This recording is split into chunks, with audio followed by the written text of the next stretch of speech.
Sopa de albondigas, amigas y amigos. And no, we're still speaking English on Fab Eats. It just naturally happens when we're making this hearty, flavorful, and amazing Mexican meatball soup. You may think, so what? Many other cuisines have meatball soups as well. But let me tell you, this one stands out and is definitely one of the tastiest meatball soups. So today, I'll walk you through all the things that make the soup so good. Everything starts with parboiling the rice. Generally, it is white basmati, which is rinsed and then cooked in slightly salted hot water for only 3-4 minutes. Then it's drained, cooled down to be mixed with the ground beef later on, so we will return to that. While the rice cools, we will peel the veggies. Traditionally, carrots, potatoes, and chayote is what goes in the albondigas soup.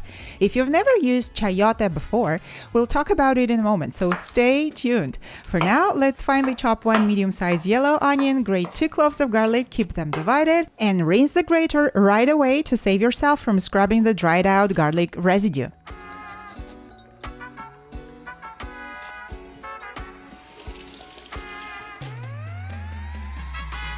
Chop vine tomatoes to start slowly sauteing them with the onions in about 1 tablespoon of olive oil to make the flavor base.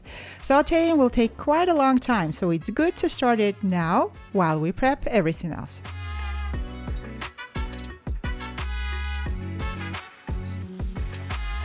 After rinsing the peeled veggies, we will roughly chop them and make sure pieces are more or less of the same size.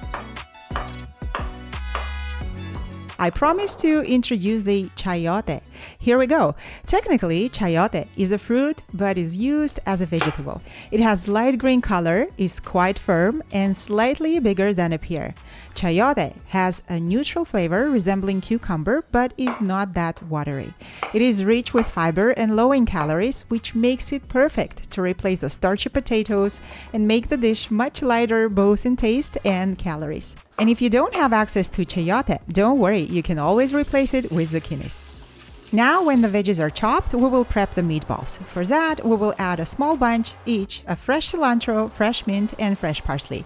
These herbs, paired with the spices, make the albondigas soup exceptionally aromatic and comforting. Keep an eye on the onions and tomatoes and stir them from time to time. Season the ground beef with salt, freshly grinded pepper, and ground cumin. Add grated garlic from 1 clove, the herbs, and the partly cooked rice.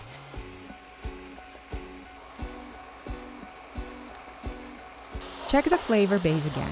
Let it slightly caramelize, and after giving it a few stirs, make a well in the center of the pot and add the tomato sauce. Let it bubble and fry for a couple of minutes, and then add the rest of the minced garlic, the safflower, or how it is often called Mexican saffron, for light floral note and bright hue, 1 teaspoon of dried oregano, and 1 teaspoon of ground cumin. Give it another stir, reduce the heat to low, and let it slowly cook for another 5-7 minutes. Mix the ground beef, herbs, spices, and the rice well with either a spatula or your hand, and start shaping the meatballs.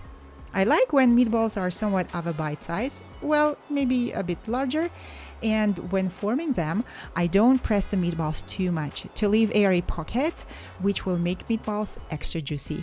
If you've noticed, I haven't added the egg, which is a common practice to help meatballs not to break during cooking, but this makes their texture sort of rubbery and takes away the juices. You will see that even without the egg, but with a simple technique, meatballs keep their shape perfectly. Okay, now add beef or chicken broth to the flavor base. I've already warmed up 2 liters of the broth to cut the cooking time. Give it a good stir and start slowly adding the meatballs if you don't want the splashes all over the place. And do not stir it, otherwise the meatballs will break. Next to the meatballs, add the chopped veggies, again slowly to avoid the splashes. Bring the soup to boil, remove the scum, and cook on medium heat for about 15 minutes or until a fork can pierce the veggies.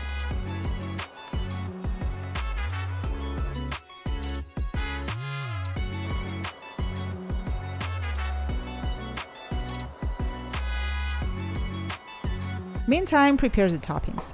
Slice jalapenos, quarter a lime, and chop a small bunch of cilantro.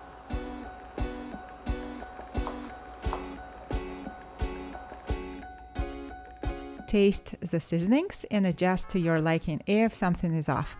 And then fill the bowls with this hearty and aromatic Sopa de albondigas.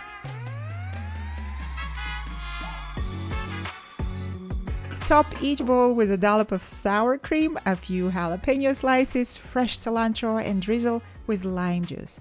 And then slurp it, enjoying the flavors, juices, and colors to warm you up on a dull midwinter day.